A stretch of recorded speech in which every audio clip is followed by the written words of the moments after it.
Before I discuss the movies of the year, I want to talk about something a little bit different because I feel like 2023 was a very special year for movies. Not because it was like the best year for movies, because it was one of the more abnormal, because it really was the year of flops. I don't believe there have been more flops in one year than there really was, or maybe there has been, I don't know. But in recent memory, we haven't had this many flops in one single year. Now, I just want to make it perfectly clear that I haven't necessarily seen all of these movies for obvious reason. They're flops. But I do want to talk about them nonetheless, not from the context of that, or from like a critical point of view, but more of like an interest because of how much money they lost. And the first one that I want to point out is Transformers Rise of the Beast. Now, this movie wasn't technically a massive flop. It didn't lose a lot of money. It made like most of its money back, but it did not reach the 1 billion point, which is what pretty much all the other movies did.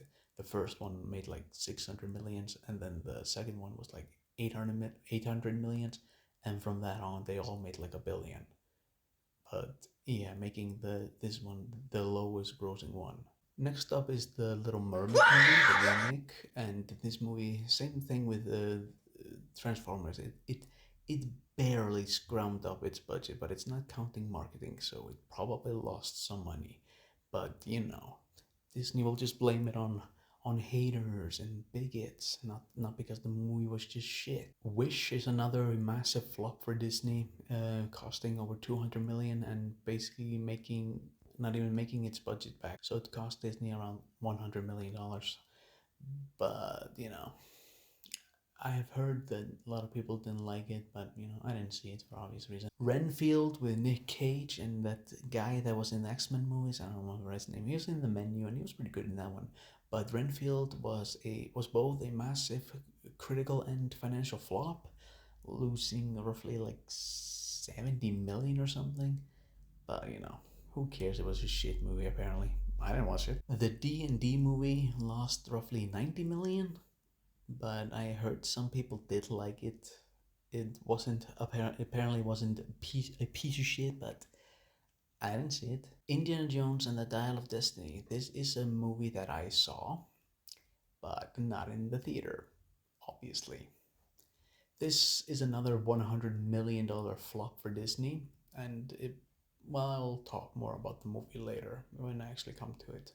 But yeah, big flop. Ant-Man, Quantumania. Seeing Marvel finally losing, and here's the thing: I have never been a massive Marvel fan. Never. I grew up at the perfect time for these Marvel movies. Like I was 9 when Iron Man came out, but they just never really appealed to me, and I never got the hype around them. But I don't think they're like awful movies or anything, but they've never been for me. But you were not allowed to criticize them back then, because before, if you said anything bad about the MCU, yeah, you were gonna get hated on, like when you criticize K-pop and all the K-pop stands come at you. But nowadays it's popular to hate them, so fuck Disney and fuck Marvel. The Marvels is another massive flop for Disney and Marvel. Ant-Man lost what, 120 million, and this one lost roughly another 100 million. And yeah, it's so what I've heard, it's shit. Blue Beetle lost also like a 100 million.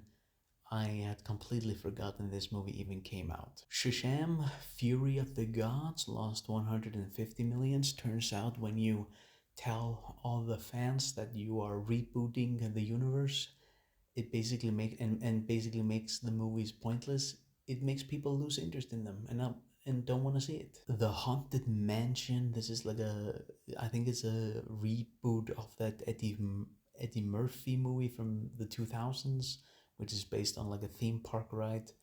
This movie came out, lost 190 million. Nobody saw it, and the critics did not like it.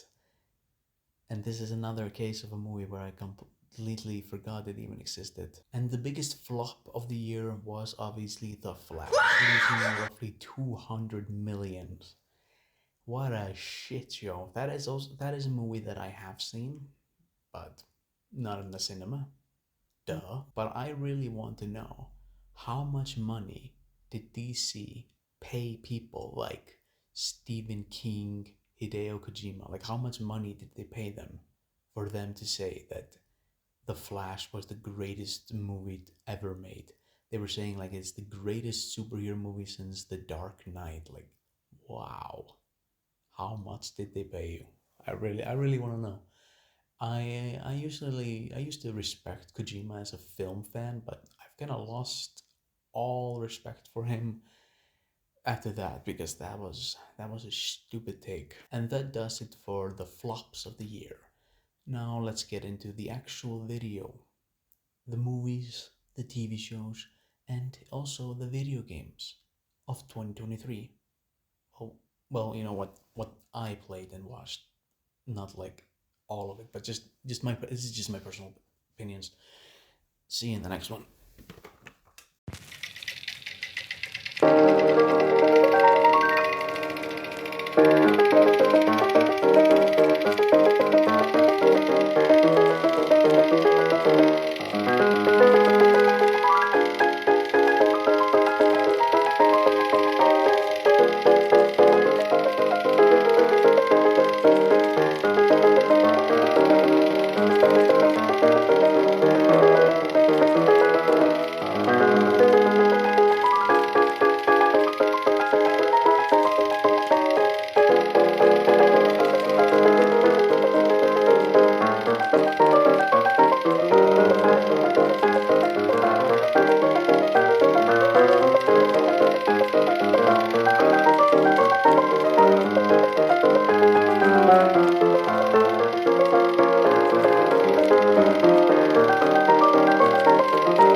The Creator. It is a movie. This movie was written and directed by the guy that made Rogue One and the Godzilla movie from 2014. Two movies that I personally am not a fan of. But this was his first attempt at making original movie that is not based on a already existing property. So I was ready to give him the benefit of the doubt. And it resulted in a movie which I don't think I have a lot of feelings towards. Neither negative or positive. Honestly, I don't really know what I feel about this movie. I've never really liked John David Washington. To me, he kind of embodies nepotism. He only gets work in Hollywood because his dad is Denzel Washington. He always gets like the starring role in every movie he is in, but he's never the most exceptional actor in any of the movies that he's in. He's just fine. I'm not saying he's bad. I'm not saying he's a bad actor. He's fine. But he doesn't really hold a candle to anybody else in the movies that he's in. I saw Black Klansman by Spike Lee, and there his co-star Adam Driver he's just a better performer. He's just better at acting. And then there was Christopher Nolan's Tenet, where he's playing one of the most boring main characters I've ever seen. And his co-star is Robert Pattinson, again, who's just a way better actor. And in this one, his co-star is Ken Watanabe, who is also a really good actor. The Creator, sadly, is a movie that just doesn't have original bone in its body. Everything this movie does has been done a million times before by way better films. And this movie doesn't do anything to stand out. The plot of the movie essentially is Children of Men, The Last of Us, Logan, it's Leon the Professional. It's this reoccurring plot in Hollywood movies about a grumpy old man who hates life and then has to take care of a child and then like rekindles his humanity from it. This story, I do like it, and I think it has been done really well in many movies. Like, for example, The Last of Us. Well, it's a game, but it's now a TV show as well. And Logan and Leon the Professional. This story works really well, but in every single iteration of the story, they usually try to do something different, and this movie just doesn't do that. In my opinion, the weakest part of this movie was the first act. I found that one to be the most generic, most basic, most just whatever. I did feel the movie did kind of pick up a little bit towards like the second act, where Ken Watanabe comes into the movie, and he really brings some good life into the movie. I think Ken Watanabe is just a really good actor. Also, the child actor that is playing the robot character that John David Washington is traveling with was surprisingly good. Like, she was really good in the role, and this is her first ever like movie role, and it was really impressive. John David Washington out here being outshined by Ken Watanabe and a child. The best part of the movie was the third act. It was definitely the most like the emotional highlight of the movie, but by that point, like I was starting to get a little. At that point, I was kind of invested in the characters, but it's just a little too late. We're at the ending, and sadly, the movie just kind of left me hollow. I didn't dislike this movie. I thought it was just kind of fine, all right, but it does nothing to stand out, and I don't think I'll be watching it ever again. But I'm gonna give it a generous 7 because it is like visually really well done, and there is some good performance here, and the writing isn't like terrible, it just lacks originality. So yeah, I'm gonna give it a generous 7, but it is closer to a 6 than an 8. Killers of the Flower Moon. Now this movie was cinema. I am a big fan of Martin Scorsese. I really like his movies, and I do agree with his controversial opinion about Marvel movies, that they are amusement park rides. Sorry, I just think superhero blockbuster movies aren't cinema. This movie kind of surprised me a lot because going into it, especially from the marketing, I kind of thought this was going to be like a murder mystery film where Leonardo DiCaprio was going to be playing kind of like the detective character, and then he would end up falling in love with one of the native women and, you know, kind of solve the murder. It's like, who's killing all the natives? But the movie did a really surprising take, and I've heard, I can't confirm this is true, but I've heard that originally that was the idea of the movie, that Leo was going to be the FBI agent that comes in and tries to solve the case. But Leonardo DiCaprio didn't want to play that role, and he wanted to play the role of Ernest, the cousin of the man who was behind the whole killing. This movie is fantastically shot and directed, of course, and also the writing is phenomenal. The performance from both Leonardo DiCaprio and the woman, I'm sorry, I don't remember her name. I'm really sorry. She's nominated for Oscar, and I'm actually rooting for her. I hope she wins best actress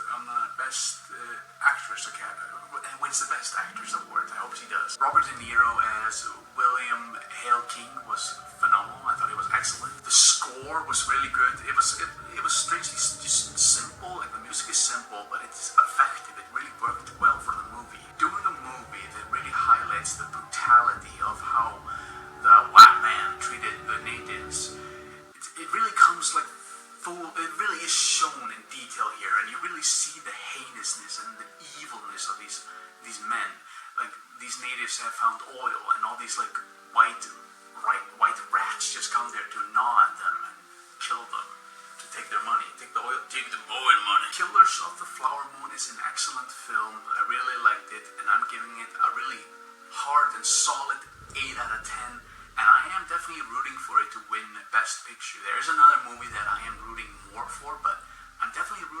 that one as well. Mission Impossible Dead Reckoning Part 1. It is what it is. It is a brain dead action movie where Tom Cruise tries to kill himself for 2 hours. And it's good. Like, for what it is, it's good. It does what it's supposed to do. It's not supposed to be any great. I'm gonna give it a 7. And yeah, here's hoping Part 2 will be even better or something. I actually didn't like the villain. Well, not the villain. I like the villain, like the guy, but the whole like AI thing, that is kind of like I don't know. I'll see how it goes in the next one. Barbie. Well, as a white straight male, I'm not allowed to have an opinion on this movie. Here's my grade for this movie, by the way. Like, oh here, yeah, there. You see over there? Yeah. But I'm gonna give you, because I'm not allowed to have an opinion on this movie, I'm gonna give you the opinion of children and women. Right? So I saw this movie with my uncle for the first time. 2 straight men, and we liked it. And then I saw it a second time. I took my little brother to see it, and my mother and aunt also joined us for it. 2 women and 1 child. They didn't like it. My mother didn't like it, my aunt didn't like it, and my little brother didn't like it. And there were these 2 twin girls who sat like right in front of me, and they were constantly moving around and just constant like TikTok brain, no attention span whatsoever. And one of them was asking her dad, like, hey, is this movie gonna be over soon? They were not having fun, so here you have it. 2 women didn't like it, my brother didn't like it, and 2 girls didn't like it. But I did. But I'm not allowed to talk about it. I'm not allowed to have opinion. So from the perspective of 2 women and children, this movie is a 4 out of 10. Sorry, if you had asked me, it would have been a 7. But sorry, 4 out of 10. That movie. My lip balm! It will kill people! No! Christopher Nolan's Ma Le Bombe La Kill People. Now, I am a huge Christopher Nolan fan. I'm a Nolanite, as they are called. I will defend my brother to the grave. Nolan can do no wrong, except for Tenet. That was wrong. This is my favorite Christopher Nolan movie since Interstellar. I really like Dunkirk, but Tenet was a bit of a mishap, in my opinion. It was fine when I saw it first, but it just gets worse and worse as you think of it. It's kind of like The Dark Knight Rises. It just gets kind of worse and worse as you think about it. I am rooting for Cillian Murphy to win the Oscar. I'm also rooting for Robert Downey Jr. to win Best Supporting Actor because both of them were fantastic in the movie. Pretty much everybody was fantastic in this movie. Even Emily Blunt is nominated. She was also really good. The score of the movie is amazing. I do kind of miss Nolan and Hans Zimmer's kind of collaborations. They haven't done a movie since Dunkirk, and I think it's because Hans Zimmer has just been really busy with the Dune soundtrack. So I think that's the reason why they've kind of parted ways. But it seems like Nolan has kind of found his replacement, which I do find kind of sad because when it comes to Nolan and Hans Zimmer, they create some of the best movie music ever. But the one he has chosen to kind of replace Hans is definitely really good as well, because the music in this movie is fantastic. I'm gonna give Oppenheimer a solid, amazing 9 out of 10. It is my favorite movie of the year. Yeah, big surprise. The Nolan night thinks the Nolan movie was the movie of the year, but I am rooting for this one to win movie picture of the year. I also want Christopher Nolan to get his Oscar for director of the year, and I just want this movie to win all of the awards. I want the clean sweep. The Nun 2. This movie is poo-poo. It is doo-doo. It's awful. It's a piece of shit. This is... I've really been vocal about my hatred for Blumhouse horror movies. Wasn't it like last year, The Smile? I also trashed that movie. I really hate Blumhouse. I really hate the way they made horror movies. Such laziness, always just jump scares every 3 minutes, and the finale is always like, even when they have something like cool, like Lights Out, where they have like a really cool concept of a creature that can only exist in the dark, they always have to ruin it with the 3rd act, and they do it with every single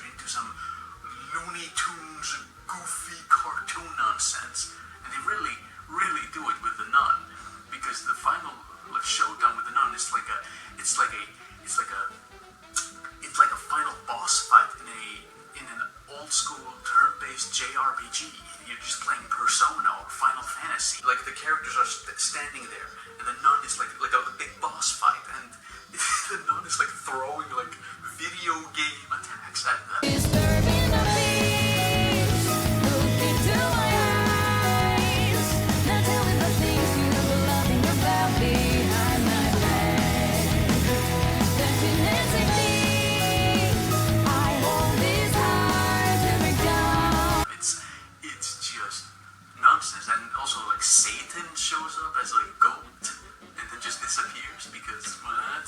This movie is fucking stupid. 2 out of 10. Yo, yo, yo, Amber! Pixar's Elemental.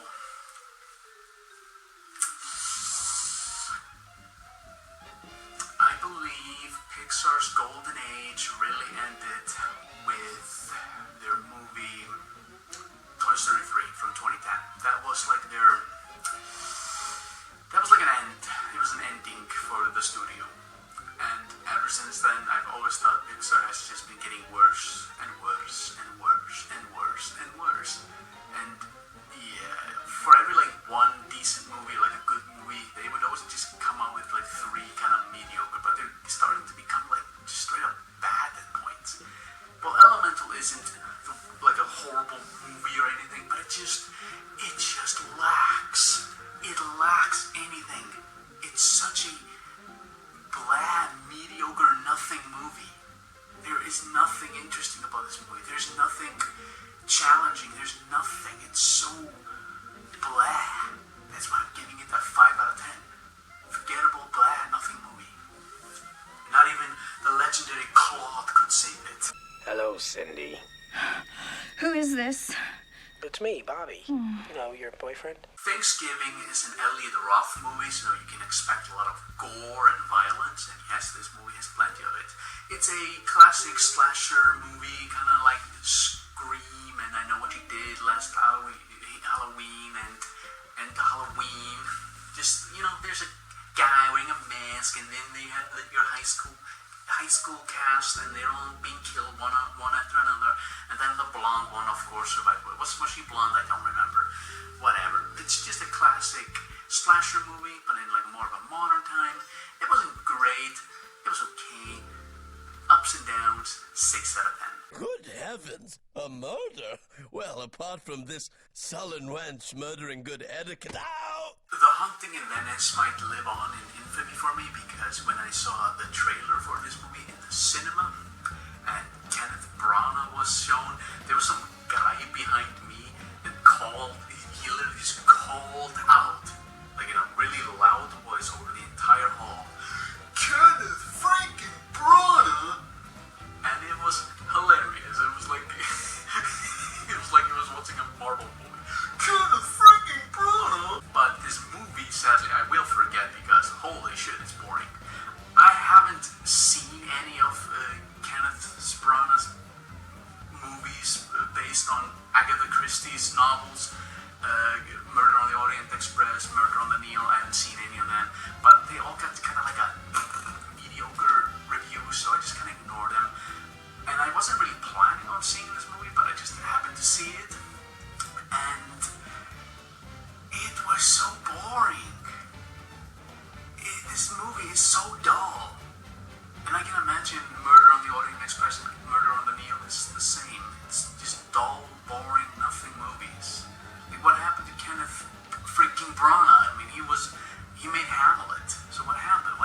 He's also a really good actor, so why is he so boring in this movie? And John Wick's like, boom, boom, boom, boom, and they're like, boom, boom, boom, boom, boom. John Wick, Chapter 4. Here we are, end of an era. The final John Wick movie. I, funnily enough, never watched any of the John Wick movies when they first came out. I kept hearing like word of mouth, everybody saying it was just the greatest action movies to come out just since the 80s or something. But I was just like, whatever.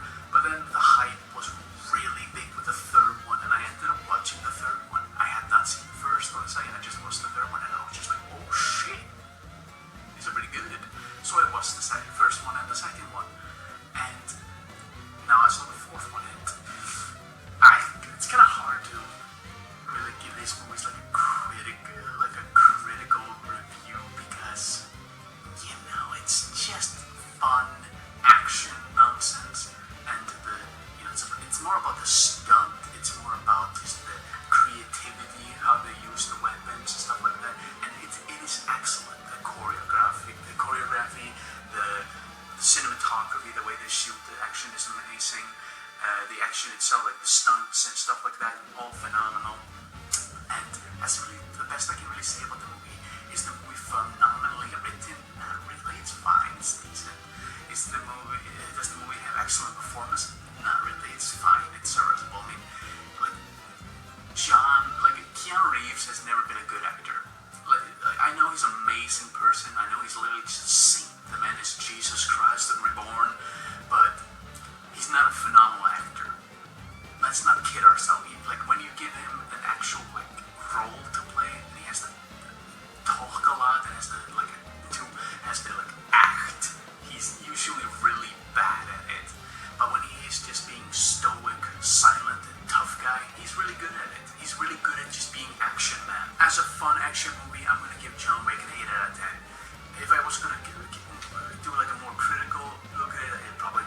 a 7, but I'm giving it an 8 because it's a good-ass action movie. Oh yeah!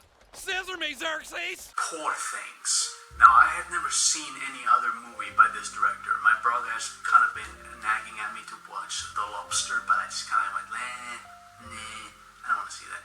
But I decided to see Poor Things because there was a lot of buzz about it, that it was really good. And, well, yeah, it is good. It has one of the most unique plots I've seen in a long time from a movie. Like, this is, like, if the creator doesn't have original bone in its body, this movie has all original bones. This movie is really interesting and different from other movies. A lot of people want to call Barbie a triumph in feminist movies. Bullshit, I say. The Poor Things is a way, way, way better feministic movie. It goes way more into the themes. The difference between Barbie and Poor Things is that Barbie isn't subtle at all, and I think that's what people the general kind of public likes. The movie is just spoon-feeding you its whole meaning, its message. But Poor Things is subtle. It doesn't rub it. It isn't smug. It isn't being smug about it. It is conveying this kind of message of womanhood and independence in a really clever and different way, without just literally spoon-feeding you that patriarchy bad. The deep messages in Barbie. Men le bad, patriarchy le bad. I'm giving Poor Things a 9 out of 10. Okay, let me get into detail. The performance. Emma Stone is amazing in this movie. Yes, I think she also. It's really hard because I am rooting for the native woman from Killers of the Flower Moon, but man, Emma Stone is really good in this movie. Everybody's amazing. Mark Ruffalo. It's funny because we're seeing a lot of actors who have been in this Marvel jail for 10 years, and I had completely forgotten that actors like Mark Ruffalo and Robert Downey Jr. can act. Both Robert Downey Jr. in Oppenheimer and Mark Ruffalo in Poor Things, I was amazed. I was like, whoa, they can act. They're really good actors when they get to play actual characters and not just comic book characters that are basically just become them at some point. Let's be honest, people love Robert Downey Jr. as Tony Stark, but he isn't acting, he's just playing himself in those movies. And Mark Ruffalo also is just playing himself. The cinematography in this movie is really interesting. It's beautiful. This weird ass world they're in. It's like a mixture of the 19th century, but also not. It's in some weird fantastical realm. It's just such a gorgeous movie. I'm giving Poor Things a 9 out of 10. It is one of the best movies of the year, and I definitely am rooting for that one as well to win the Oscar. So you're a killer? Sir, yes, sir! Let me see your war face. The Killer by David Fincher. I was really excited for this movie. I really love David Fincher's movies, and I was really looking forward for a psychological movie where the main character is this assassin. I was really excited for it, and it's not bad, but it isn't really great either. It's just decent. It's good, but nothing special. It's no Gone Girl. It's no Zodiac. It's no Fight Club. It's no Seven. It's fine. I'm giving it a 7 because I do like David Fincher. I did like the movie, but it did kind of disappoint me at the same time. It's the performance from his name slips my mind now. Michael Fassbender. Yes, Michael Fassbender. Michael Fassbender is really good in this movie. I think he gives a really good performance, but the movie just kind of lacked some meat. The movie is kind of bare bone. It's just a guy who fucks up, and now some people want to kill him, and they fail at it, and end up hurting someone close to him, so now he's hunting those people down. It's really just bare bone movie. It's nothing special. But I will give it a 7 because I do like David Fincher.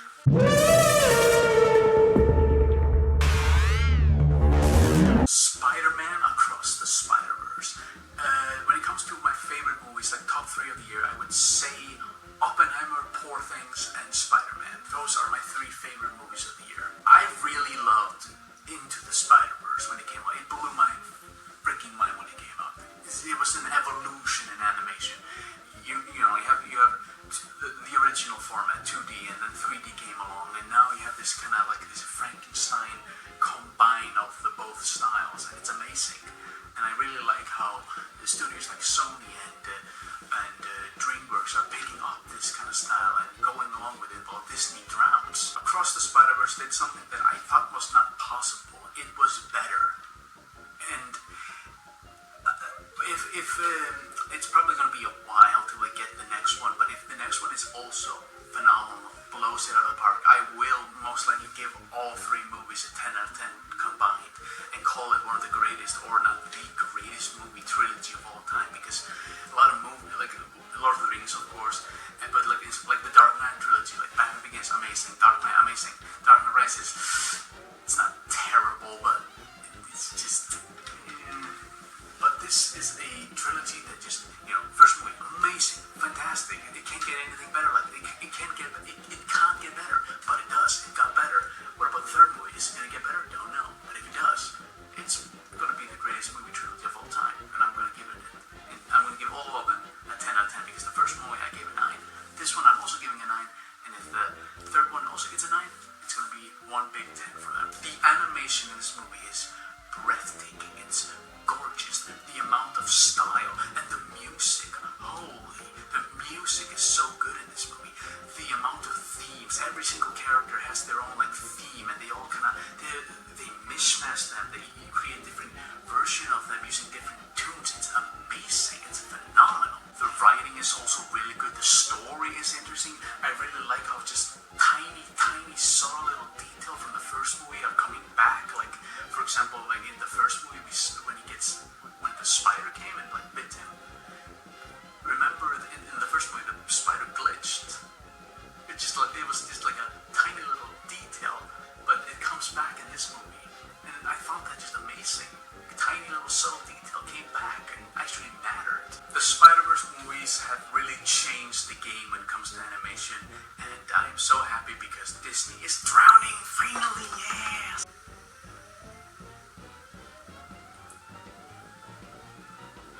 The camera died, so I had to take a smoke break. Let's move on to Guardians of the Galaxy. Now, when it comes to the Guardians of the Galaxy movie, I know they're part of the MCU, but I personally don't consider them part of the MCU. I consider them to be James Gunn's movies. It's just like with the Suicide Squad movie. I don't really consider it part of the DCU. It's a James Gunn movie. I like James Gunn as a director. I think he makes really fun movies, and I think he puts the right amount of heart in these movies. I always really liked the Guardians movies out of all the MCU movies. Like when it comes to the MCU movies, they go like this. They're either complete shit, forgettable, mediocre, nothing movies, or decent, okay, fine, alright, and then there's the Guardian movies.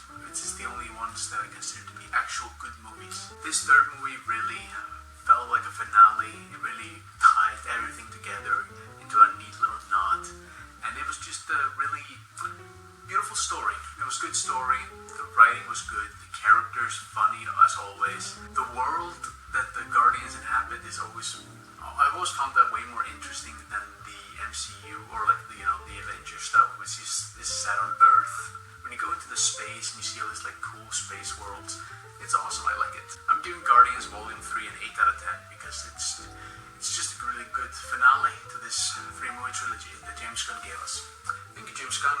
Good luck with the DCU. Good luck fixing that shit. I really don't like the Disney Star Wars movies, the sequel movies, and considering that George Lucas is not involved in any way, I consider everything that comes from Disney or Lucasfilm these days to be just complete nonsensical, non-canon fanfiction. And same goes for Indiana Jones. I am really disappointed that this is what James Mangold, is his name, gave us. Then again, I don't really blame him because I don't think he had a lot of creative control. These movies are written by a committee.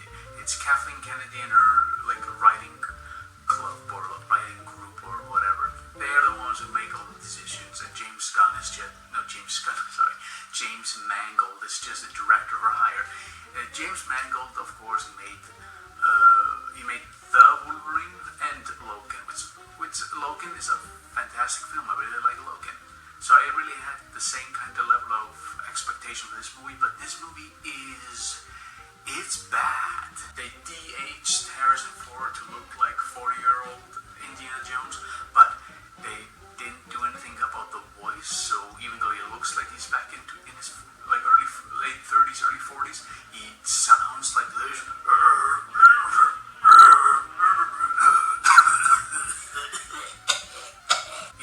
like a senile geriatric ward old guy. He just sounds old. He sounds tired. And what really like breaks my heart is someone who just grew up on Indiana Jones movies and just loves the character and the idea of the character. It's so sad to see him, this bumbling old man who kind of comes off as senile at points. There's a lot of action and shit happening around him, and all the like younger characters are in on the action while he's just kind of there being like, be careful.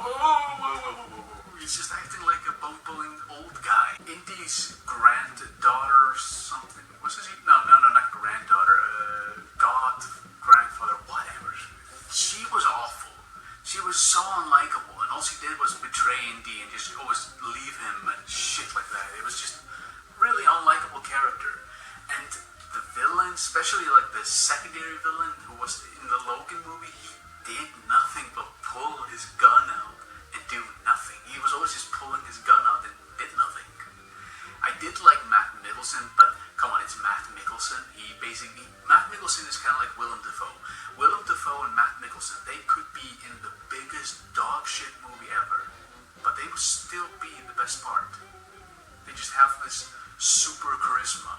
They're just so good at acting. It doesn't matter how bad their character is or what bad movie they're in. They can always somehow just be good. And like I said, it's the same thing with Star Wars. Neither Spielberg or George Lucas have anything to do with this movie, so it's not canon, it didn't happen, this is just dumb fan fiction. 4 out of 10 bad movie. Cocaine Bear. This is Ray Liotta's final movie, which is a bummer because this movie was kind of shit. It's, it's what it is. It's a Cocaine Bear. It's 5 out of 10 mediocre. I enjoy my historic movies. I do. Destiny has brought me Ridley Scott. Destiny brought me Napoleon. A lot of people did not like Napoleon, from what I've heard. Even my brother was really disappointed, but I wasn't really disappointed by it. My brother, for example, he was expecting it to be more about the battle and stuff like that, but it focused too much on the relationship of Napoleon Bonaparte and Josephine, which didn't really bother me much. I found their relationship and their dynamic interesting, and it kept me at least entertained. Of course, I would have wanted to see more of the battle, but like my brother told me that this movie called Kingdom of Heaven, that also Ridley Scott made, got kind of like mixed reviews. Then there was a director's cut that people liked that one better. So maybe that is what we're gonna get with Napoleon. Maybe there'll be a director's cut that will be better. But I personally didn't mind Napoleon. I thought it was fine.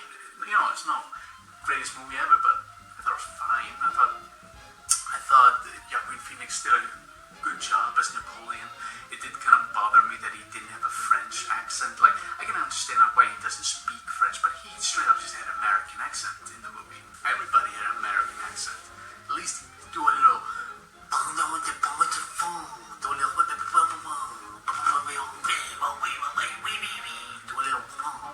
and have them like slur a little in French, like say a little like. But overall, I enjoyed the film. 7 out of 10. Evil Dead Rising. I don't really have a lot to say about this movie. It's Evil Dead. It's fun. I had fun with this movie. It's over the top, gory, violent, and considering like these movies always just take place in a cabin, having it taking place in this like rundown housing complex was kind of interesting. And yeah, I enjoyed it. 7 out of 10. The Flash. This is a movie that was in development hell. It was first announced in 2014, and then it was just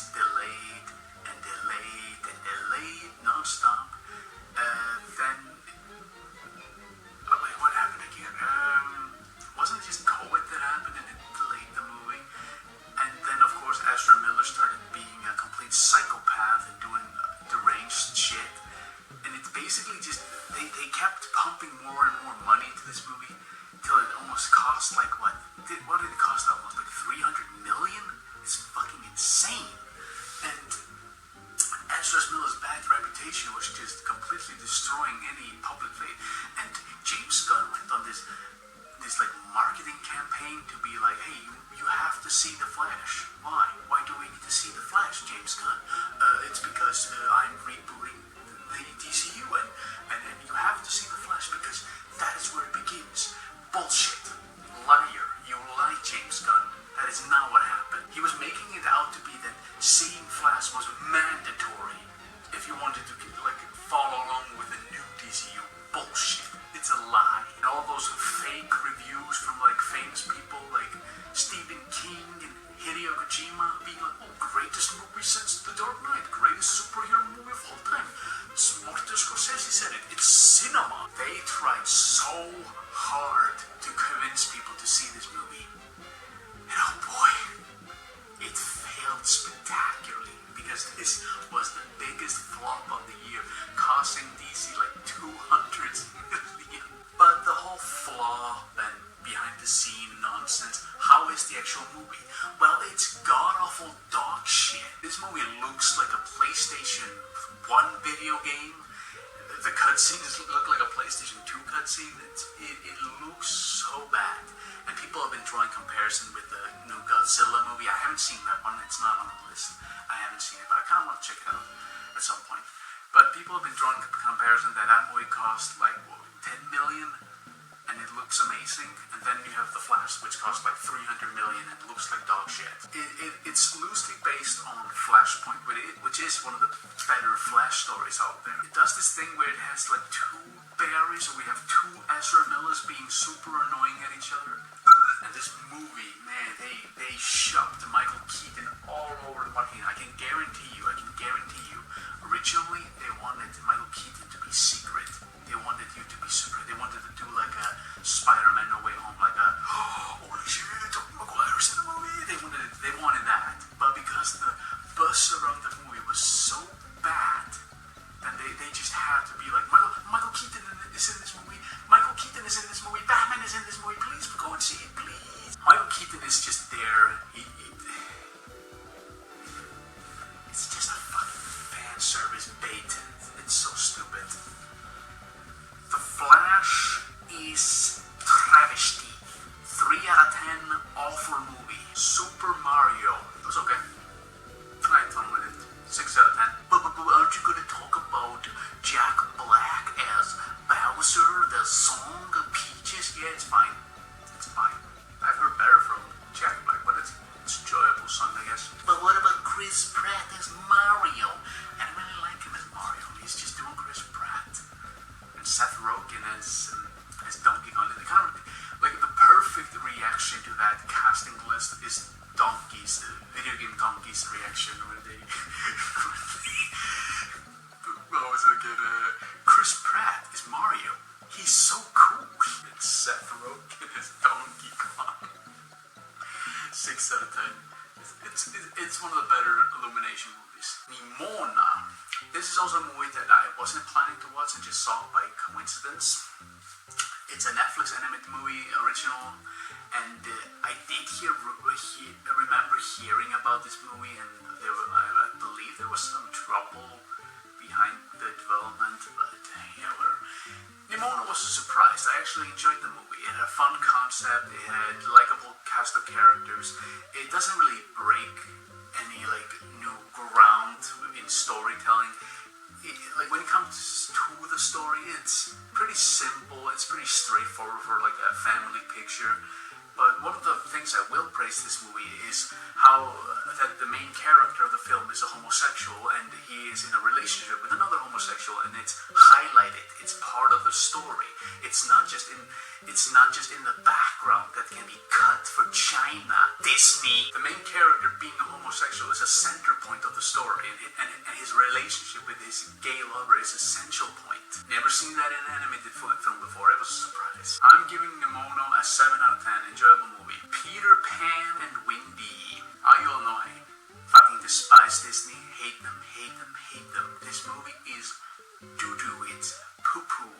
Screw these remakes. They just get worse and worse and worse. 3 out of 10. Awful, awful, awful movie. Silent Night.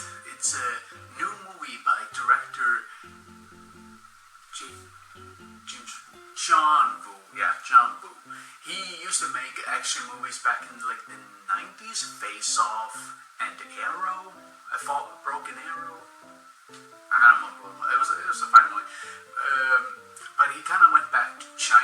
just Chinese movies, but he's back.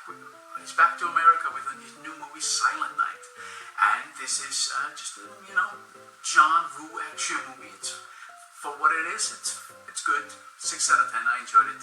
Leave the World Behind. Now, I am a huge fan of Sam Esmail because of Mr. Robot, and hearing that Sam Esmail was making a movie made me pretty excited. So I watched it, and dude, when I saw that E-Corp laptop, I kind of went like, oh my god, is this taking place in the Mr. Robot world? No, it's not, because this is based on a novel. It's just a little wink to the audience. I enjoyed Leaving the World Behind. I found it to have a really clever, it's a disaster movie, but I found the disaster to be really clever. I found the way the world kind of is ending and falling apart really interesting. It's different. I really liked the dynamic between the characters, because you have the white family and the black family, and they're like all close together in this house, and they don't trust each other at all. Like, the white family obviously like, okay, these black people, I don't know about them. And the black family, the man and his daughter are also like, dude, I don't trust these white folks. You know how them white folks can be. There's a lot of racial hostility between them. But to survive, they have to get along. And I really liked seeing the characters slowly opening up to each other and trusting each other. I found it really compelling and interesting to watch. I'm giving Leaving the World Behind a 7 out of 10. The Holdovers. My favorite part of this movie was Paul Giamatti's performance. He was really good as the teacher with the roundy eyes. His this grump. Here's the thing. I didn't like this movie as much as my brother did, because I told him, like, I like this movie, but it feels too formulaic. Like, the story, it's about this troubled teenager who just, doesn't have any connection with his family. He lacks a father figure, and he's stuck in school with his grumpy teacher who also doesn't have anybody, and his kid, his teacher, and also the mate of the school.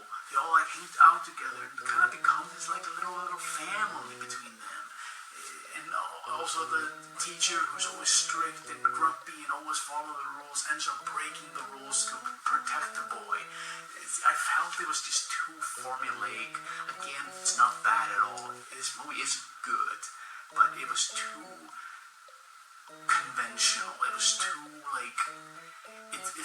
it felt like a movie that was made to be unnominated for Oscar. And those types of movies, like Oscar bait movies, I don't really like them that much. But again, I did like this movie, but not to a point where I think it was amazing. So I'm giving it a 7 out of 10. And finally, we have Wonka with Timothy Chalamet as Willy Wonka. What did I think about this movie? It's fine. I could when it comes to appearance, I could buy Timothy Chalamet as a younger version of Willy Wonka. I could see that. But performance-wise, I will definitely take Gene Wilder's performance over it. But I will say Timothy was better than Johnny Depp's take on the character. This was directed by the guy that did Paddington, and this movie does have kind of that charm to it. That's what I will praise this movie. More like the best element of the movie. It does have that kind of Paddington charm. It has that little family movie charm to it, and that's what kind of saves this movie. Because by its service, it's not really amazing. Like, the story isn't that amazing. It isn't that super engaging. The characters aren't super that engaging. But what saves this movie is kind of the director's Paddington kind of goofy little style that he has. So I'm giving this movie a generous 7 out of 10.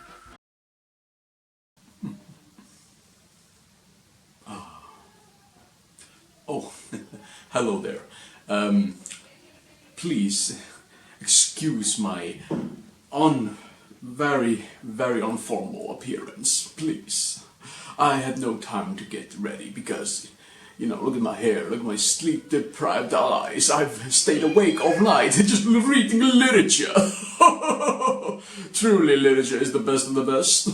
I'm just kidding. I've been gaming all night. That's right, fellow gamers. I've been on that gaming max grind, or what is it called? Max Luke Smaxing or something like that. I've been on the gaming smaxing session, fellow gamers. Sorry, I am a boomer. I don't understand you kids anymore. I wanted to make this segment a bit short because I don't really have a lot to say about games. Because when it comes to like games and movies or shows, I'm more interested in movies. I am a movie fan. I'm a fan of the process of filmmaking. But when it comes to the games, I'm losing interest more and more.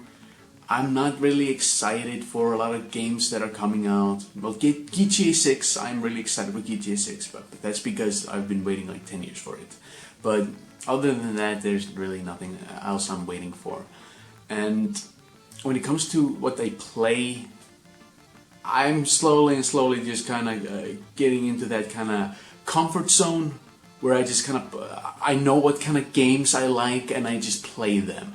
I used to there was a time, like 2018, where I wanted to try to play as many games as possible to make reviews. But it was just not financially staple thing to do because I was buying maybe 2 games a month, maybe 3 even, and I didn't even like them. I hated those games. I didn't like most of the games that I was buying, and I just came to the conclusion, you know what? This is not worth it. I'm not doing this anymore. Especially with how just kind of scummy all these companies are becoming. They're just becoming more and more out of touch. They're just becoming more and more greedy. Ubisoft is just saying, hey, you gotta get used to it not owning your games.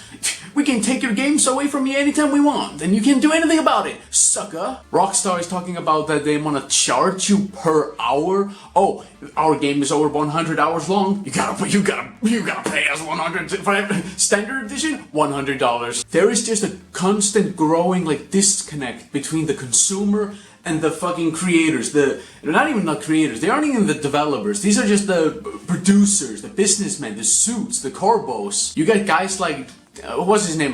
Dan Houser, the Rockstar guy who literally he created Rockstar, and he left because he just felt probably creatively choked. He wasn't allowed to make anything new. It was just GTA and Red Dead. So he left to make a new company and make a new game. And same is going with the guys from Rocksteady. They also just fucking left because they don't want to make Suicide Squad. But this isn't really a new segment where we talk about all the gaming controversies. We're going to talk about the games of the year. These are all the games that I either played all the way through or at least touched, because I don't finish all games that I play. I just don't have the time or the energy for it. So these are all the games that I at least played somewhat or finished. I finished of course some. I'll specify if I finished them or if I just touched them a little bit. Phrasing? That sounded fucking weird. Play that clip of Archer saying, phrasing. These are not really in any sort of order, just like the movies. This is just random. Gonna be completely random, and I'm just gonna give them a rating.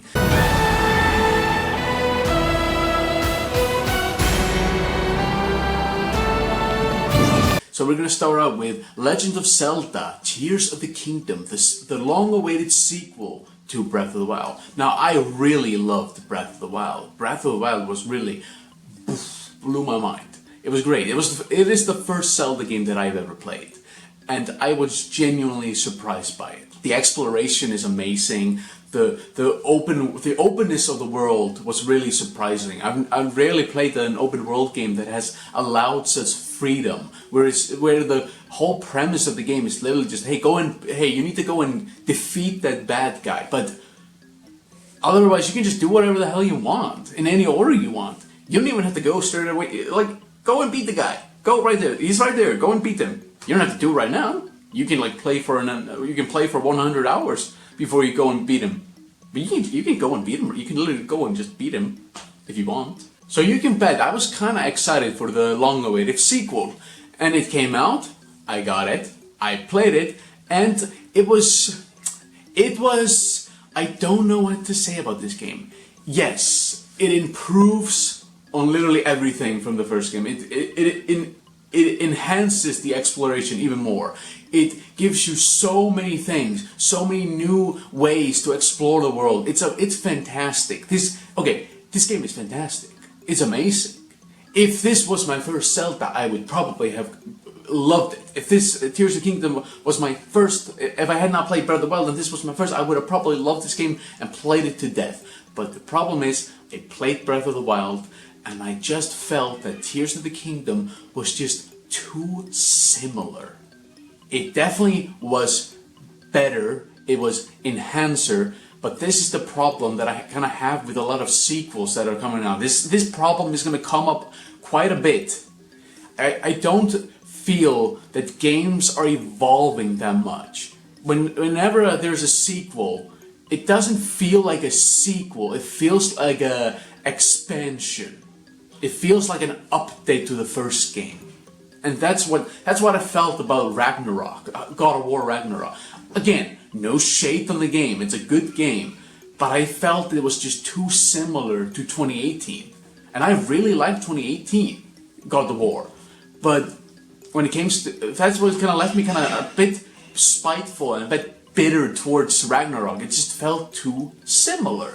I didn't feel like I was playing a new game. I felt like I was just playing an update. I played Tears of the Kingdom for a bit. I, of course, finished the prologue section and went into the world. I explored the world a little bit, did a few shrines, and I had some fun. But I didn't really feel invested in the story. I barely even cared. Like, oh, Zelda is gone again. We gotta find her. And also Ganondorf, I guess. It's like, the story wasn't gripping me. There was something about the story in the first game. It was just like, hey, you've been asleep for 100 years. Ganon has taken over the world. Hey, by the way, Ganon is over there. Go beat him. Or you can do whatever the fuck you want. This game has... Again, I didn't really go that far into this game. Not in the story-wise. I did a few signs, but after a while, I just kind of got bored and stopped playing. And I kept saying, like when I stopped playing, I kept saying, oh, I'll come back to this. But I just didn't. I never did. But I am going to give Zelda an 8 out of 10 because it is a significant improvement over the first one. It takes everything from the first one and builds on it, and that is very impressive. It is definitely an impressive game. I don't know about the story, because I didn't play it, but from what I experienced, this was a really good game. It just felt too similar that I just kinda lost interest. But I'm saying, if this had been my first game, if I hadn't played the first one and this was my first, I would have probably really loved this game and really gotten addicted to it. Because I got addicted to the first one. I was hooked on that game. I could not stop playing that game. I'm getting old, I'm getting jaded, and I just don't have the time or the energy to invest in a lot of games anymore. So I'm becoming really selective of the games that I play. But an 8 out of 10, I think that's fair. It's a good game. What the fuck are you wearing? It's time for a Miles Morales original, you know? One of one. That shit's ass, bro. The long-awaited sequel, Spider-Man 2, and I did finish this one. This is a game that I did finish. But I have the same kind of problem with this one as I did with Tears of the Kingdom. It feels too similar to the first one, it plays too similar to the first one, and it doesn't really feel like an evolution, it feels more like an expansion to the first game. Again, that's not really a bad thing. I'm not saying that's like a negative thing per se. It's just something personal to me. I feel it's like when you play at least, you know, let's go back a little bit before games looked this good. The problem is that games just aren't evolving as much. When you played Uncharted 1 for the first time and then jumped into Uncharted 2, there was such technical improvement. But this technical improvement just isn't around anymore. Because games, when it comes to the graphics and all that, it kind of just has peaked, and it just isn't gonna get any better. They can enhance the graphics with 60 frames, 100 frames, or 120 frames, but yeah, it definitely improves the visual quality and the the fluidness of the game.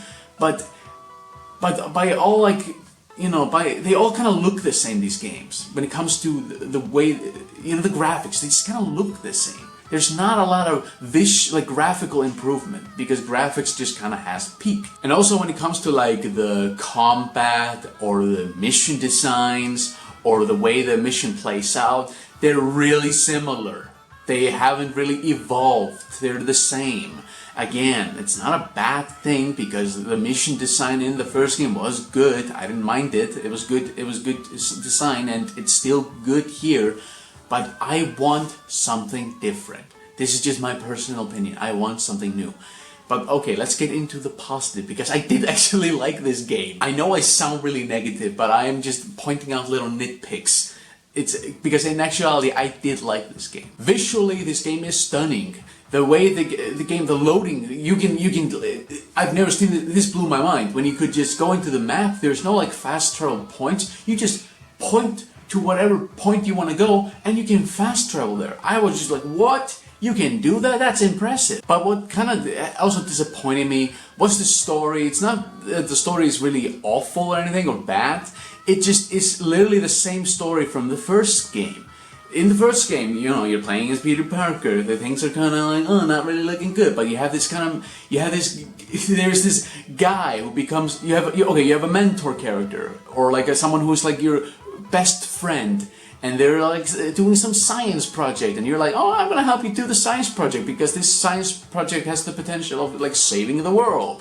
But then there's this other guy who is like who has like a cult or something around him. In the first game, it was Martin Lee, and he has like some Chinese cult around him, and he comes into the city starting trouble, and you have to fight him. In this game, it's Kraven. He also has a hunting cult around him, and he's starting trouble in the city, and you need to stop him.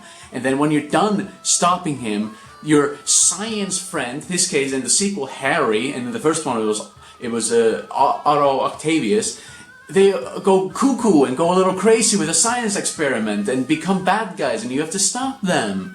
It literally played out beat for beat the same. The plot was the same beat for beat. It was kinda like, really? So what is the third game gonna be? Are we gonna have a friend who has like some science project that's gonna save the world, and then there's gonna be some guy who comes into the city stirring up trouble, and we have to stop him for the first half, and then in the second half of the game, our friend goes a little cuckoo and we have to stop him? Despite this kind of grievance with the story, I did actually like the story. I didn't think it was, I don't think it was bad. I just had this little nitpick where it's like, the story's kind of similar to the first one. But it's not terrible. I had fun with this story. It's nothing memorable. That's the kind of biggest gripe I have with this game. I feel like it lacks replayability. The first game I played like two times. I played that one 2 times, but I don't feel like playing Spider-Man 2 again. I just don't feel like it. I didn't feel like the story was engaging enough for me to go back in. Maybe I will at some point. Maybe in a few years I will feel like replaying it, but I just, for the moment, I don't. But I'm gonna give it an 8 out of 10, because I do love Spider-Man, and I do love these games, and I do wanna keep getting more of these games, because they are good games. They do have their problems, but I'm willing to kind of overlook that and give it a good 8 out of 10. How was work today? Oh, pretty good. We got a new client, and the bank will make a lot of money. What client? I cannot tell you, it's confidential.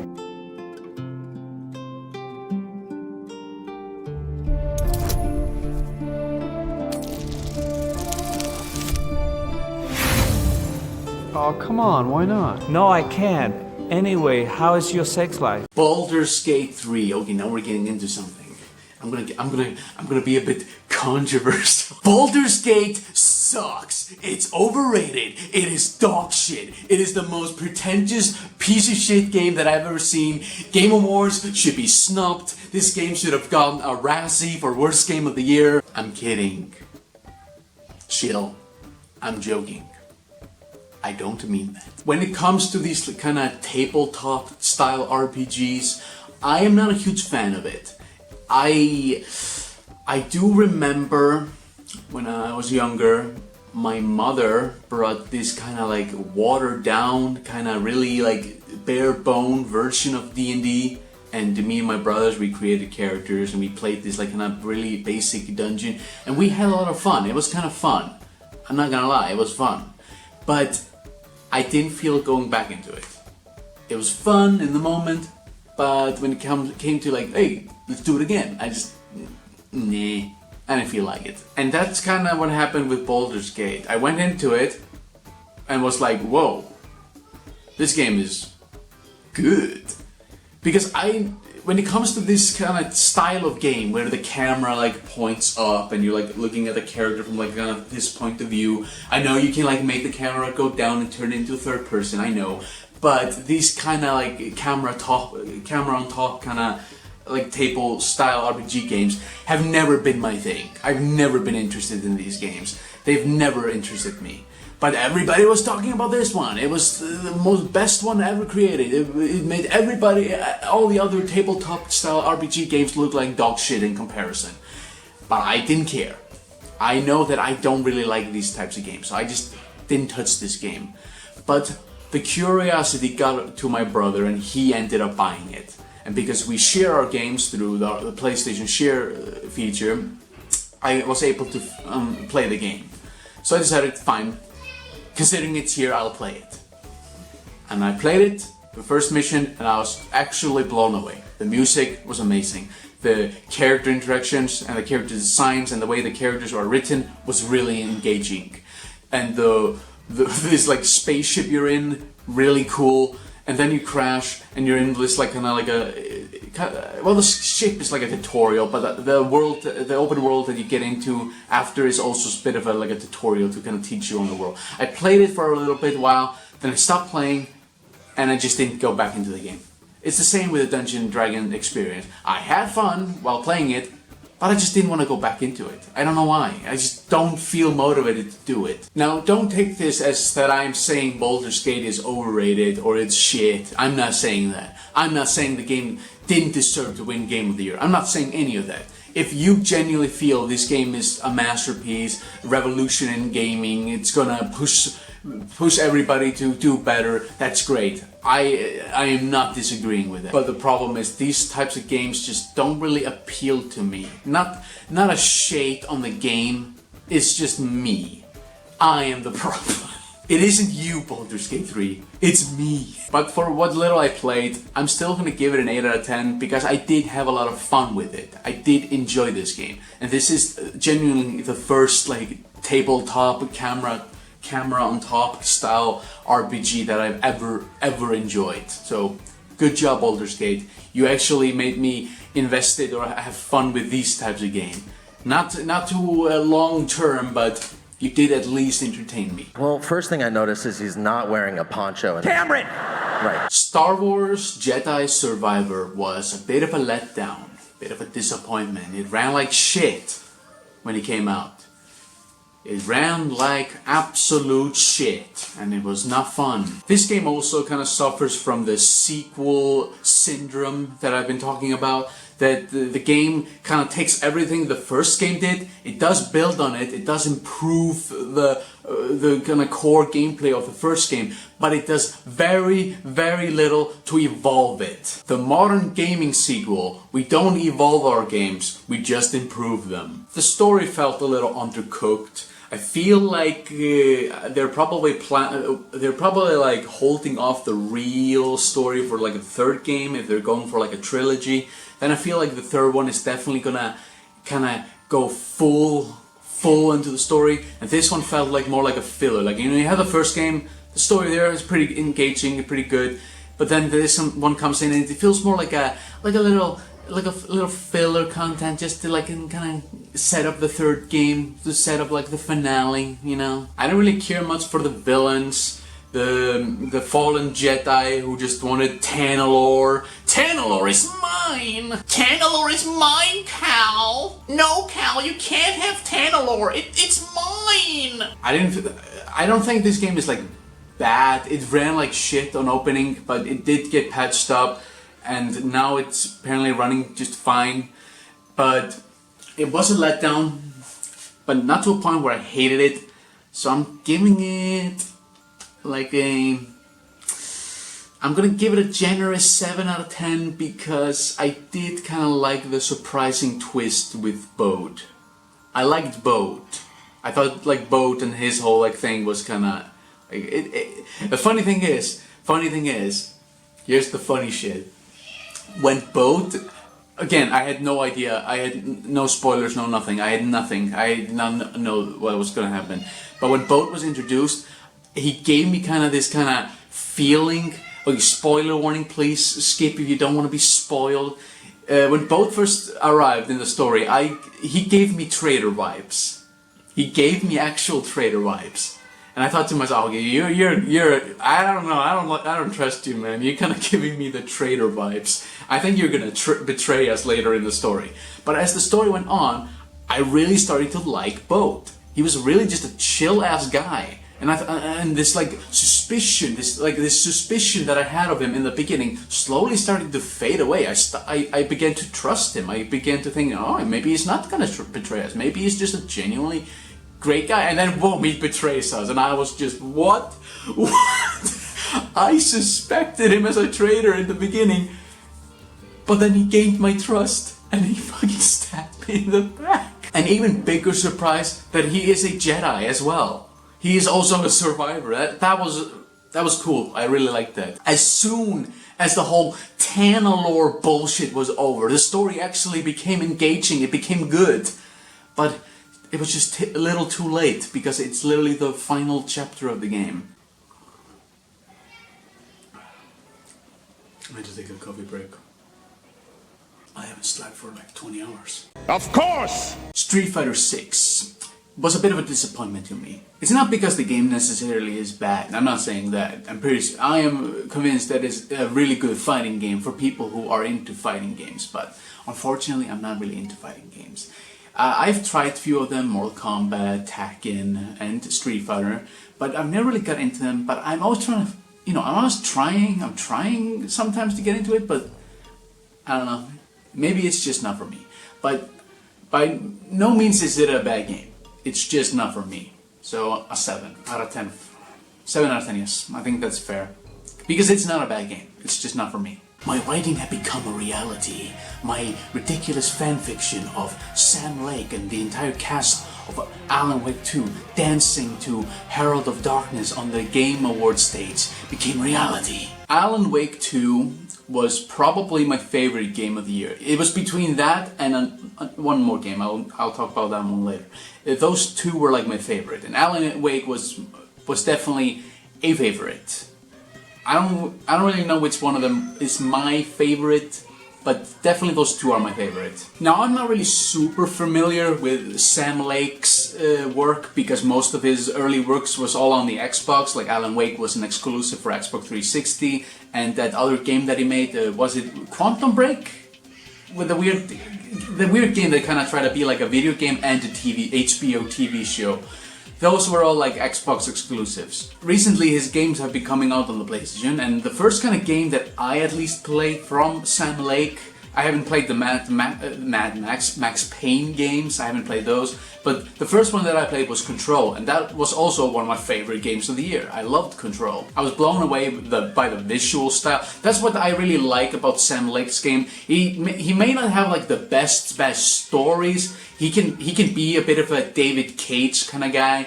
I don't want to be mean. I think Sam Lake seems like a really chill, nice dude. And David Cage, that's his name, David Cage, right?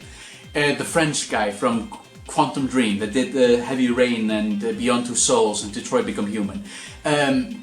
Well, he said some stuff in the past, and he has come out saying that he regrets saying those things, so maybe I should give him the benefit of the doubt, but he said something about all women in his game being whores, so take that with a grain of salt. There is definitely signs of some misogyny in his early games, women often being treated as some sexual objects, but maybe he has grown out of it. Maybe it was some like edgelord phase, because his female writing has definitely improved in Detroit.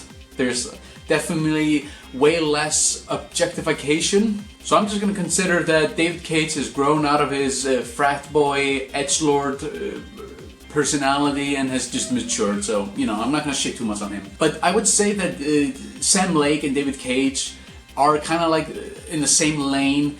It's quite obvious that David Cage is a huge David Fincher fan. Like, look at his game, Heavy Rain. What was the other one? Fahrenheit, and also just elements of Detroit. It's blatantly obvious he loves David Fincher. He loves movies like Seven and Zodiac. And Sam Lake is kind of like he's a Stephen King fan. He clearly likes Stephen King. He's even quoting him, constantly quoting Stephen King in the first game. But none of them are as good as their idol. But that's not a bad thing. Most people aren't. Usually people are not as good most artists are not as good as their heroes. But what Sam Lake has always made up with, maybe not lacking something in the narrative department, not that his narratives are bad, they just aren't the best. But what he always makes up is visuals, like the way he presents the story. He usually always presents the story in a really interesting and engaging way. And Alan Wake 2 is no exception. The gameplay is pretty bare bone, basic. It's definitely better than the first game. It takes a lot of inspiration from modern Resident Evil, and I think that's a good thing. It definitely worked. But the gameplay isn't deep, it isn't complex, but like I said, it's more about the visuals, the presentation. The presentation is excellent. The presentation is beautiful. I really loved Alan Wake 2, and I am really excited for Control 2 and also possibly Alan Wake 3. I'm gonna give Alan Wake 2 a 9 out of 10. It was my game of the year, and another one as well. Final Fantasy 16. Final Fantasy 13 was my absolute first game that I played, and the only reason why I played it is because when I was a kid, this was 2011. I was 12 years old, and my dad had gotten me and my brother our first PlayStation 3, and it was like a modded. He got some guy to mod it so we could get like a lot of like pirated games. And the only way to play all the pirated games was to have one game inside the computer, and the guy just happened to give us Final Fantasy 13. So we tried it, and I didn't like it. I did not like that game at all. I've tried it multiple times, but I've never liked that one. So I just thought, nah, I'm not into Final Fantasy.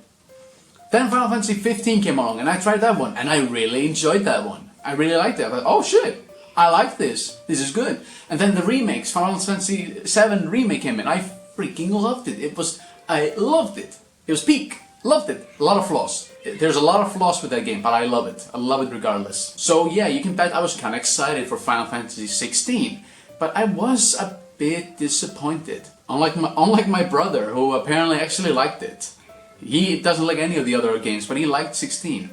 What kind of disappointed with me about Final Fantasy 16 is it kind of goes away from like the anime aesthetic, which I kind of like. I like Final Fantasy 7 because of the anime aesthetic, but Final Fantasy 16 tries to be more like an HBO television show. There's kind of like they're inspired by Game of Thrones. A lot of like houses, medieval castles, medieval like political dramas. There's a lot of Game of Thrones influence, and that's fine. That's sort of fine. I have nothing really there's nothing that I hate about the story. I just didn't really find it super engaging, and I ended up not finishing the game. I only played maybe like half through it, maybe not. I don't remember.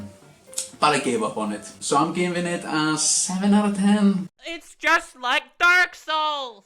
It is just like Dark Souls! Just like Dark Souls! It must be like Dark Souls. Lies of P. Now this is a game that I haven't played all the way through because I'm just not really good with the Soulborns, but my brother is. He loves the Soulborns type games.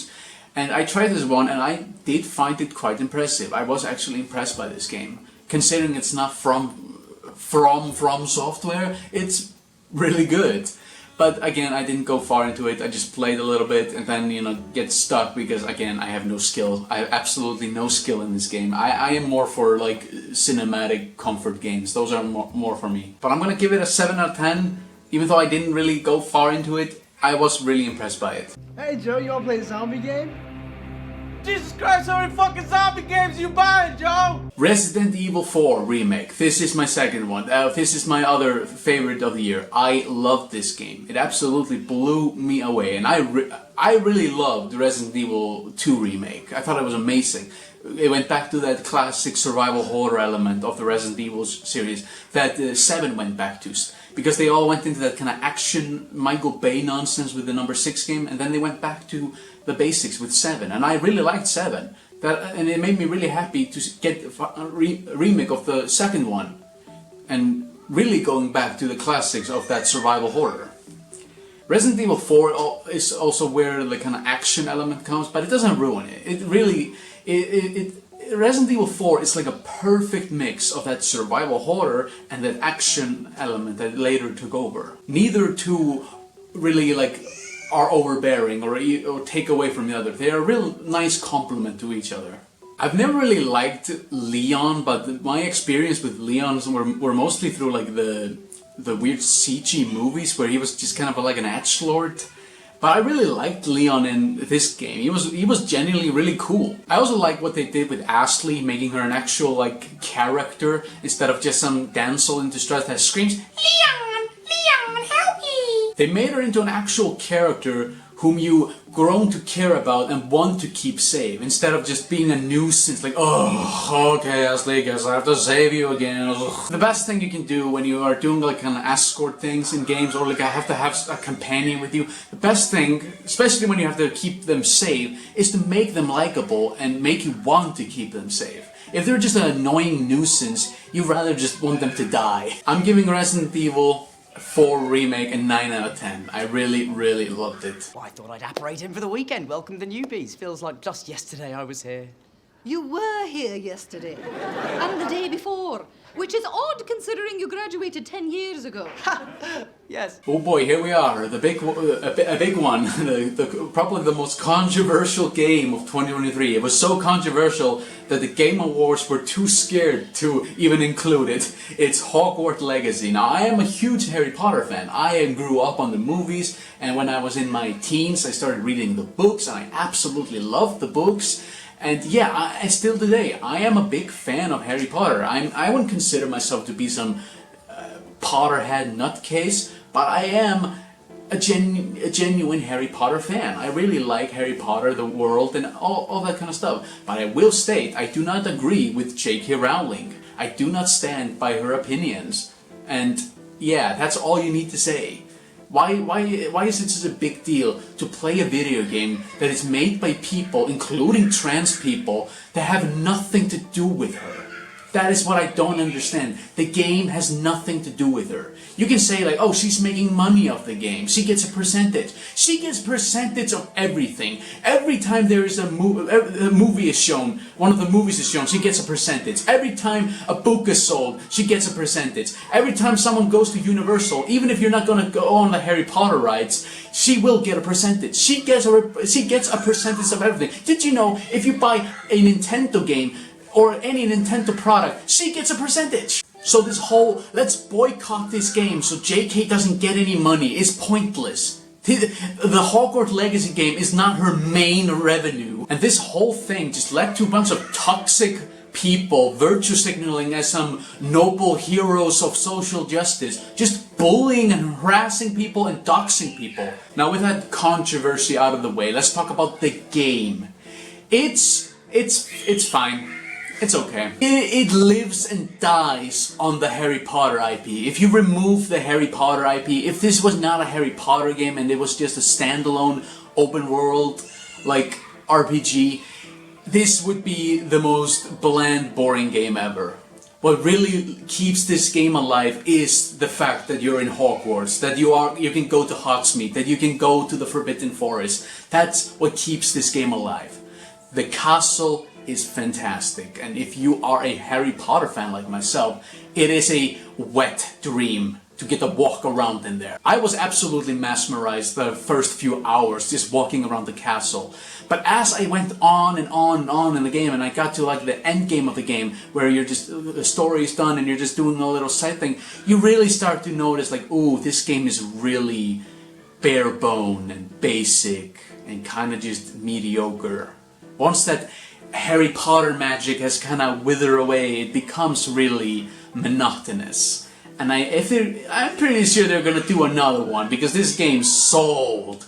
It was the #1 selling video game of 2023 in America, beating FIFA. Oh, I'm sorry, not FIFA. I mean FC24, because it's so different. It's FIFA. It's FIFA, just not a name. I'm gonna give Hogwarts Legacy a 7 out of 10 because of the game. Because of the game is just kind of mid if you take away Harry Potter. And when it comes to making a sequel game, because I'm pretty sure they will do it, please improve the gameplay, make it more fun, and don't just rely on it being a Harry Potter game. Because if the second game is literally just the same, it's not gonna do as well. It's not gonna get the same like critical praise, because you know, we've already been through it. The magic is done. You have to do something more than just utilizing the fucking IP. Okay, final game, quick one here. It's Chia. It's an indie game. It was called Chia. It was a PlayStation exclusive made by an indie company based in oh boy, I'm not sure, the Philippines, maybe. No, I don't want to, you know, I don't want to even try to pretend I know where this game comes from. But it's based in like this kind of tropical island setting, and it's a cute game. It's nothing amazing. It's just a cute, wholesome indie game. There's a lot of love put in it. It's obvious that the people that made it put a lot of love into it, and that's really apparent. And I'm gonna give it a 7 out of 10. It wasn't super engaging and didn't blow me anything away, but I do appreciate kind of the love and passion that went into it. Alright, those were the games. Again, not a lot of games. I don't play a lot of games, and a lot of these games I didn't even finish, so yeah. Let me see. Tears of the Kingdom, I didn't finish it. Spider-Man 2, I finished that one. Baldur's Gate, didn't finish it. Star Wars, I finished. Street Fighter, didn't finish. Alan Wake 2, finished.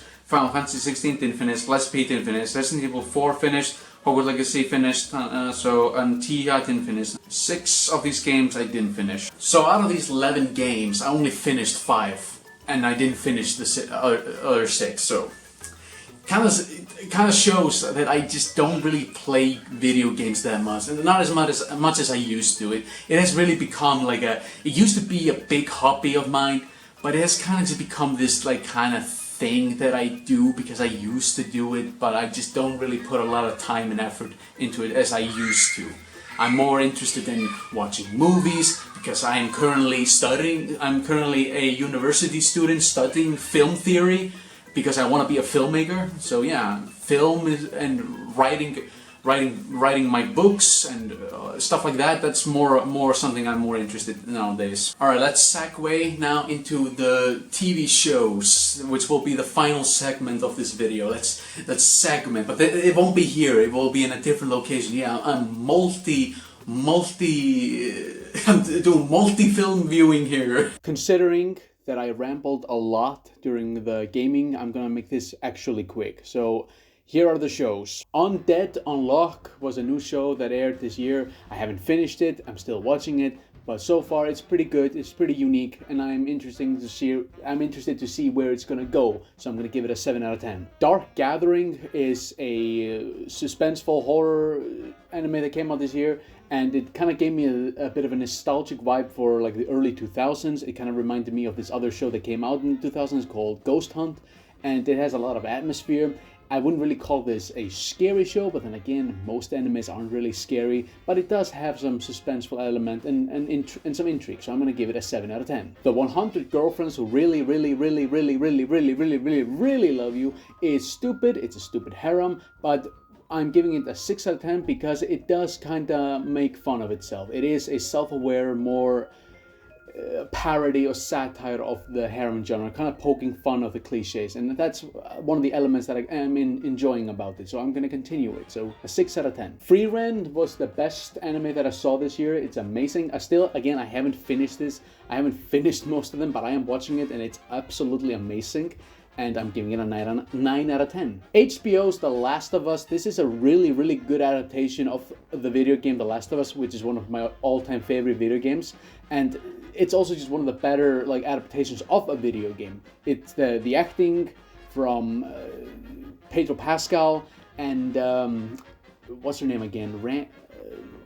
Ramsey, right? Ramsey something. She's really good as Ellie, and he's really good as Joel, and so are the rest of the cast. Like Bill was, I don't remember his name. He was in Parks and Recreation, and he was really good as Bill. The way the show adapts the game was really well done, and I'm actually not excited for season 2 for obvious reason, but I'm giving the first season an 8 out of 10. Scott Pilgrim, the new animated show on Netflix.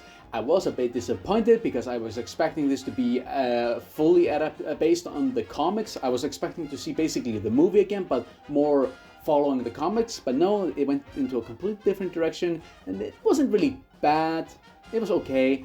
So a 7. Adventure Time with Fiona and Cake is a spin-off sequel series now from the Adventure Time, and I actually really like this one because it gave the creators more of a it allowed them to go a little further, because this show had like a TV-14 rating, so they were allowed to swear a little bit more, they were allowed to showcase more violence, and I think it really gave the creators a lot of opportunity to get more creative. I'm giving this one an 8 out of 10. Velma was without a doubt the worst thing that came out this year, so it's getting a 1. It was a piece of shit. Toma-chan is a girl was disappointed. I didn't like it. It was really bland and boring. 6 out of 10. Nier Automata, the anime adaptation, really good, really impressive, and I am looking forward to season 2. So yeah, an 8 out of 10. The Konosuba Megumin spin-off was a huge letdown, really boring, really dull. When you take out I know Megumin is like the most popular character of the Konosuba cast, but the reason why Megumi is a funny character is because she is with that core cast. It's kind of like the Friends and Joey thing. When you have all the core cast of Friends, it's hilarious. But when you take Joey out of it and give him his own show, it's really boring. That is how I would describe God Explosion on This World, the Megumin Konosuba spin-off. It's mid, 5 out of 10. The Dangers of My Heart was a really solid romance anime. I really enjoyed the two main characters and their chemistry and dynamic. It was really unique and interesting, and I am looking for the second season. 8 out of 10. Dead Mount Dead Play was a huge letdown, because when I heard about the show, I heard it was a show based on the books written by the guy who wrote Bakano and Durarara, who are my two favorite animes of all time. So I was really excited to see this. But my god, it's an isekai.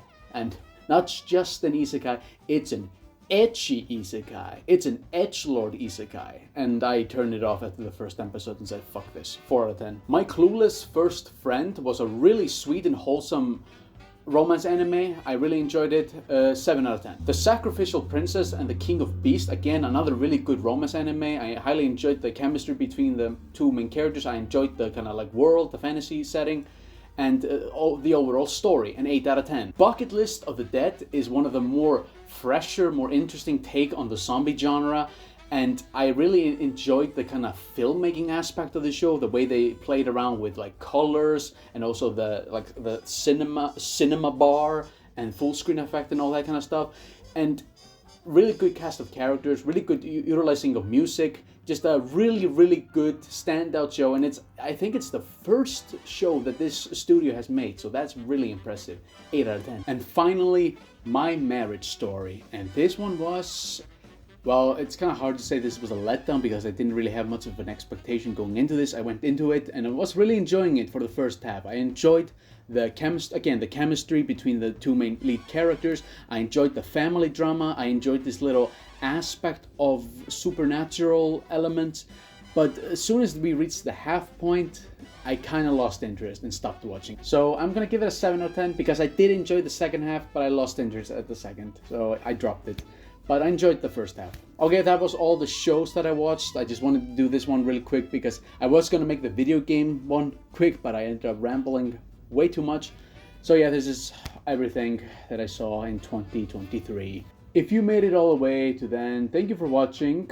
Thank you very much because this was a lot of tedious work to make it and do this all. But I appreciate if you made it all the way to the end. Well, you thought I was gonna give you something special?